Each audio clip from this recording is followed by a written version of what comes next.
Mobile phones को silent mode में डालें या स्विच ऑफ कर दें ताकि आप इस प्रस्तुति का संपूर्ण आनंद बिना किसी व्यवधान के उठा सकें। इस शो के प्रस्तुतकर्ता हैं उज्जैन स्मार्ट सिटी लिमिटेड। निष्पादक हैं मध्य प्रदेश पर्यटन। तो प्रस्तुत है महाकाल की शक्ति, उज्जैन की भक्ति।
की सबसे प्राचीनतम कहानियों में से आज हम वो कहानी सुनाएंगे जिसका सृजन पूरे ब्रह्मांड के सृजन से पहले हुआ। तब न देव थे, न असुर, न जीव था, न जंतु, न जल था, न अग्नि, न वायु, न भूमि। समष्टि के शून्य में विराजती एक शक्ति, कालातीत और कालों के नियंता।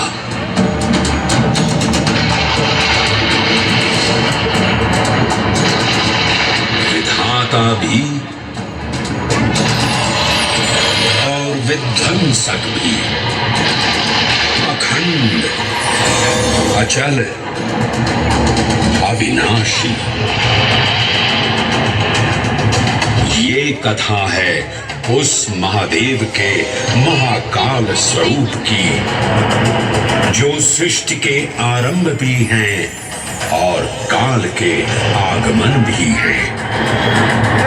वे ही काल के सृजनकर्ता और नियंत्रण करता भी है।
निर्विकार होते हुए भी अपनी माया से विराट विश्व का आकार धारण करने वाले महाकाल,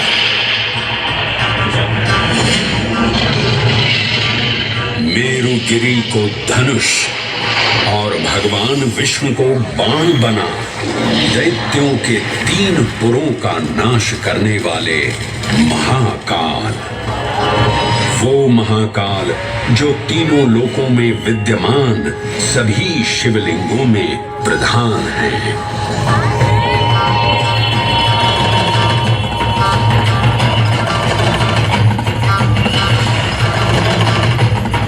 वो महाकाल जिनके त्रिशूल की तीनों नोकों से काम, क्रोध और लोभ पर नियंत्रण होता है, जिनके मस्तिष्क पर चंद्र शीतलता का प्रतीक है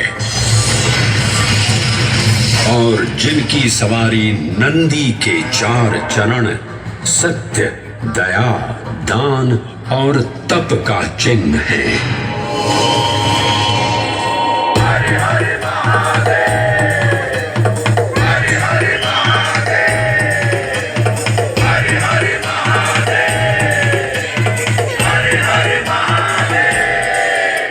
न पुण्यं न पापं न सौख्यं न दुःखं न मन्त्रो न तीर्थं न वेदा न यज्ञः अहं भोजनं नैव भोज्यं न भोक्ता चिदानन्दरूपः शिवोऽहं शिवोऽहम्।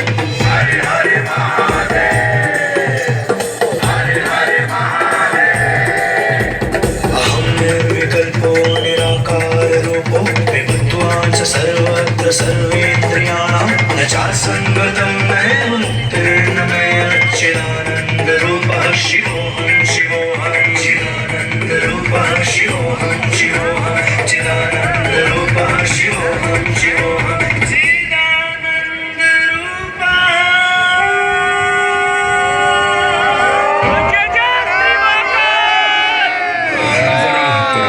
कहा गया है, नाभिदेशे महाकालस्तन्नाम्ना तत्र वै हरः, अर्थात नाभिदेश उज्जैन में स्थित भगवान महाकालेश्वर तीनों लोकों में पूजनीय हैं।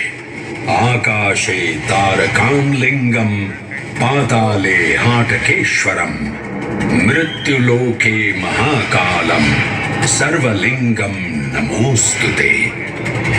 आकाश में तारक लिंग के रूप में, पाताल में हाटकेश्वर के रूप में और मृत्युलोक में महाकाल के रूप में स्थित भगवान शिव को प्रणाम।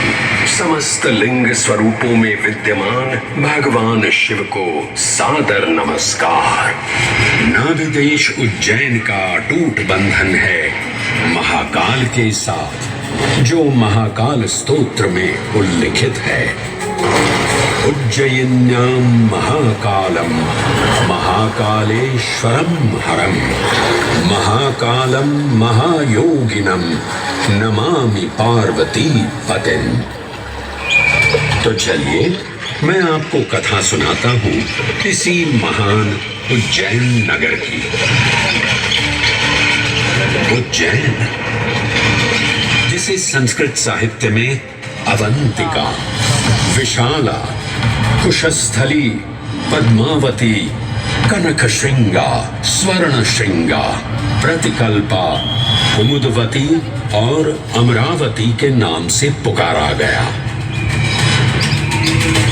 उज्जैन जो मनुष्य को मोक्ष प्रदान करने वाली 7 नगरियों में से एक है।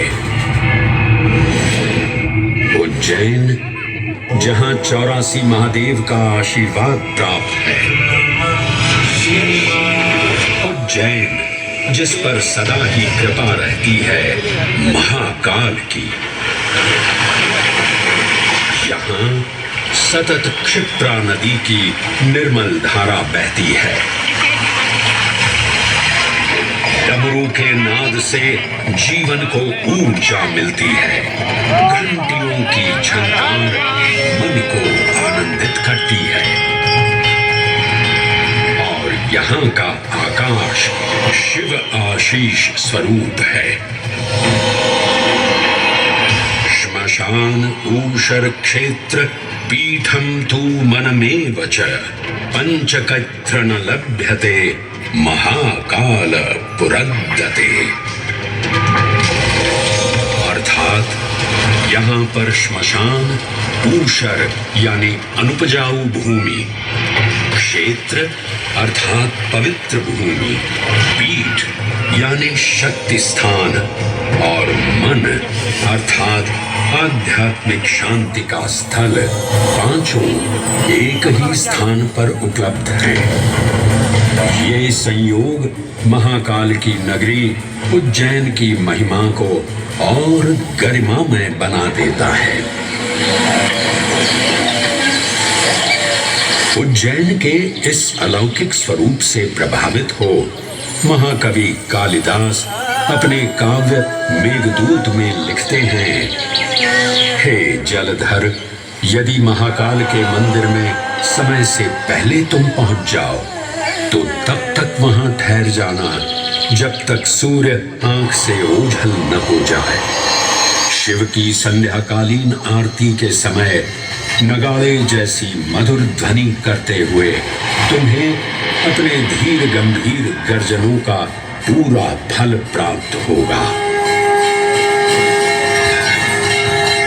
ये संध्या आरती जिसे कालिदास ने सराहा है अत्यंत महत्वपूर्ण है, क्योंकि ये वो प्रहर है जब सभी देवी देवता गंधर्व यहाँ उपस्थित होते हैं।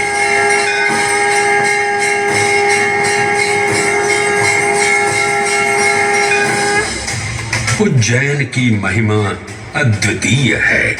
सतयुग, त्रेता युग, द्वापर युग और कलयुग, हर युग में इसका अप्रतिम महत्व रहा है।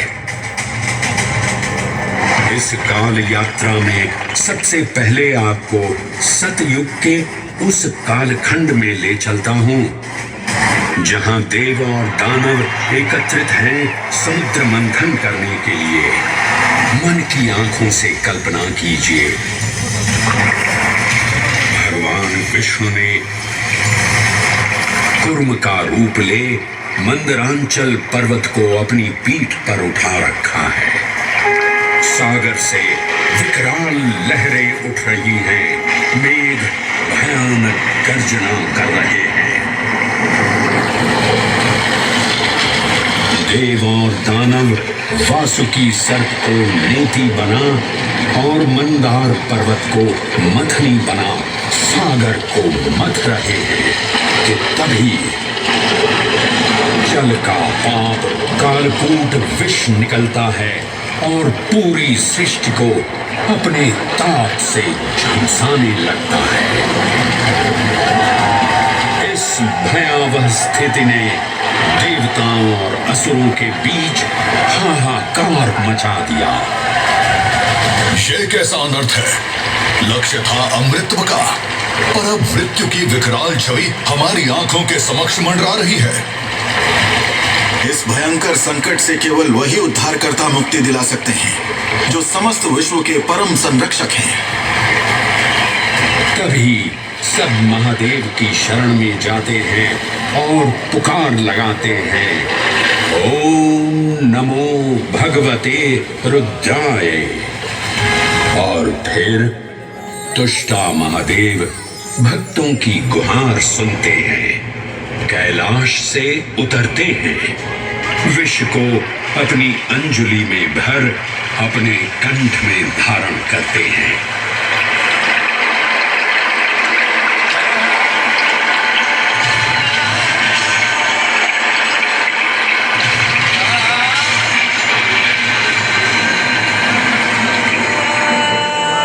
अंततो गत्वा सागर मंथन से अमृत कलश प्रकट होता है। जैसे ही अमृत प्रकट हुआ, दानवों ने इसे केवल अपने आधिपत्य में लेने की आकांक्षा प्रकट की और संघर्ष छिड़ गया। आज यदि हम इस अमृत को प्राप्त कर सकें, तो हम देवताओं पर हमेशा के लिए प्रभुत्व स्थापित कर पाएंगे।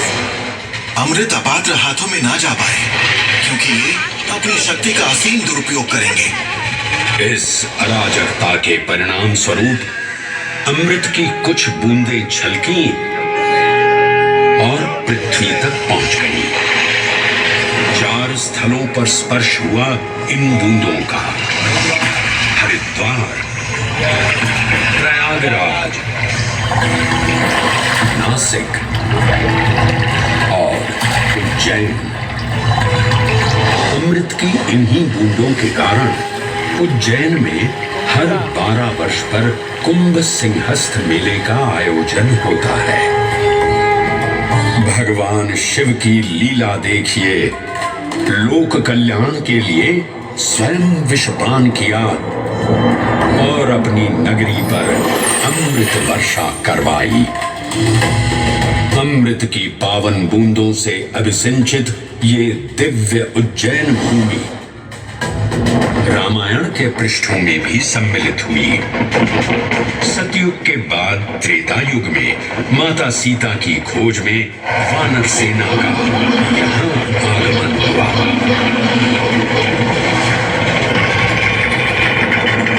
समय की इस यात्रा के माध्यम से अब प्रवेश करते हैं वाल्मीकि रामायण के किष्किंधा कांड में। जब वानर राजा सुग्रीव अपने यूथपतियों से सभी प्रमुख स्थानों पर जाने के लिए कहते हैं और उन्हें अवंती नगर यानी उज्जैन जाने का आदेश भी देते हैं। मेखला उत्कल के क्षेत्र, दशर्न के नगर, आब्रवंती, अवंती और विदर्भ के राज्य, साथ ही माहिष्का के आकर्षक राज्य में भी पूरी तरह से खोजना होगा। एक युग भगवान विष्णु के राम अवतार से संपृक्त है और अगला युग उन्हीं के एक और दिव्य अवतार से समरस होना। ये अद्वितीय संगम केवल उज्जैन में ही संभव था। परंतु एक क्षण ठहरिए और ध्यान से सुनिए। ये हैं महाकाल के 1008 दिव्य नाम। हाँ, मैंने काल चक्र को परिवर्तित कर दिया है और अब द्वापर युग का शुभारंभ हो चुका है। विस्मय पूर्ण हो जाएंगे ये जानकर कि महाकाल के इन नामों को स्वयं भगवान श्री कृष्ण ने रचकर पिरोया था। महाकाल सहस्रनामावली की ये अद्भुत रचना उस समय की है जब योगेश्वर कृष्ण, उनके मित्र सुदामा और शेषावतार बलराम ने अवंती नगरी में स्थित सांदीपनी ऋषि के आश्रम में वेदांत दर्शन और शस्त्र विद्या की शिक्षा ग्रहण की थी। कहते हैं कि भगवान श्री कृष्ण को अवंती ने ऐसा मंत्रमुग्ध कर दिया कि यहाँ 64 दिनों तक रुककर उन्होंने 64 विद्याएं और 14 कलाओं का ज्ञान लिया। उज्जैन का संबंध महाभारत से भी जुड़ा हुआ है। इस महान महाकाव्य के वन पर्व में उल्लेख किया गया है कि महाकालेश्वर मंदिर में स्थित कोटि तीर्थ जल का स्पर्श मात्र करने से अश्वमेध यज्ञ के समान फल प्राप्त होता था। और फिर परिवर्तन की इस अनवरत धारा ने एक नई कहानी लिखी। उज्जैन में उदय हुआ मौर्य वंश का। सम्राट बिंदुसार ने अपने पुत्र अशोक को उज्जैन का राज्यपाल बनाया और समय के साथ अशोक के शासनकाल में धर्म का विस्तार हुआ। मौर्य वंश के पश्चात विभिन्न राजवंशों, सम्राटों और नरेशों ने उज्जैन की सेवा की। उनमें से प्रमुख मालवागण और फिर गुप्त वंश ने यहाँ राज कर इसके वैभव में वृद्धि की। उज्जैन ने अपने भव्य तेज से जहां महात्माओं और शासकों को आकर्षित किया, वहीं इस नगर पर आतताइयों की दृष्टि भी पड़ी।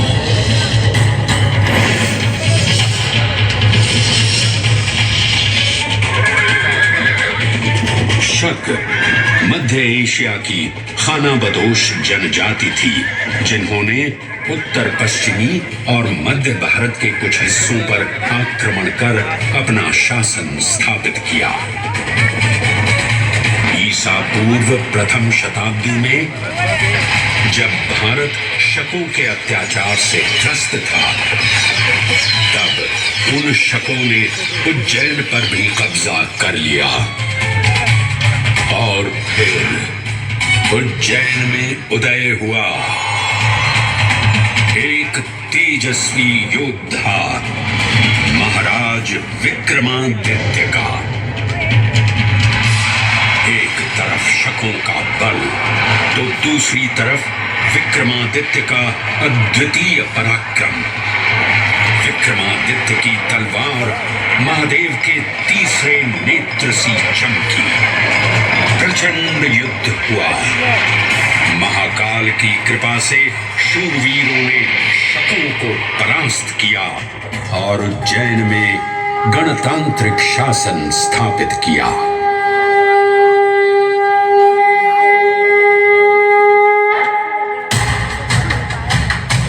इन्हीं महाबली विक्रमादित्य की राज्यसभा महाकाल मंदिर में ही प्रतिष्ठापित थी। आज भी इस मंदिर की घंटियों में विक्रमादित्य की वीरता और शौर्य की प्रतिध्वनि गुंजायमान होती है। राजा विक्रमादित्य और शकों के मध्य हुए युद्ध ने उज्जैन को काल चक्र से अभिन्न रूप से जोड़ दिया, क्योंकि जिस दिन उनको विजय प्राप्त हुई, उस गौरवशाली उपलब्धि के सम्मान में एक नवीन पंचांग का शुभारंभ किया गया, विक्रम संवत पंचांग। आज भी कई हिंदू पर्व और धार्मिक अनुष्ठान विक्रम संवत पर आधारित हैं।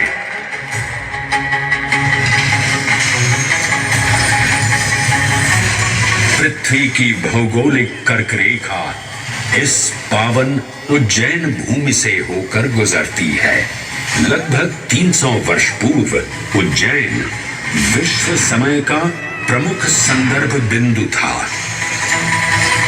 यही कारण है कि उज्जैन की वेदशाला में वराहमिहिर, आदित्यदास, ब्रह्मगुप्त, आर्यभट्ट और भास्कराचार्य जैसे महान विद्वान अनुसंधान और अध्ययन में तल्लीन रहते थे। खगोल शास्त्र का केंद्र, महाकालेश्वर का आवास, जगत गुरु कृष्ण की नगरी, विक्रमादित्य का राज। जयति जय उज्जैनी, वैभवशालिनी नगरी उज्जैन।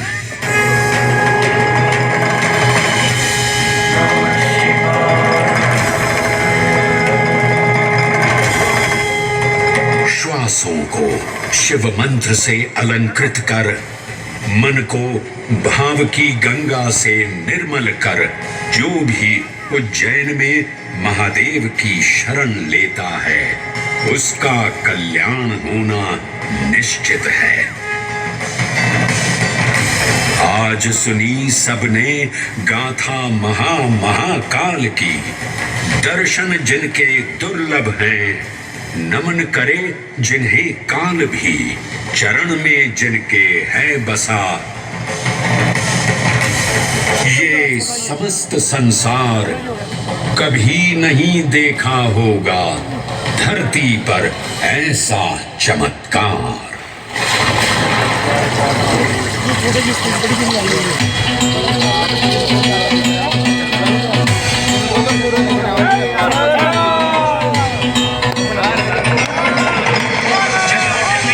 जल प्रवाह पावित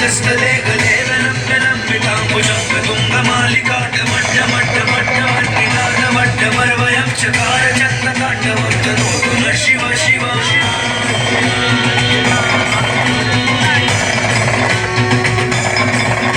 जटाकटाह संभ्रमभ्रमन्निलिम्ब निर्झरी विलोल वीची वल्लरी विराजमान मूर्धनि धगत धगत धगत झलल्ललाट पट्ट पावके किशोर चंद्रशेखरे रति प्रदीक्षणम्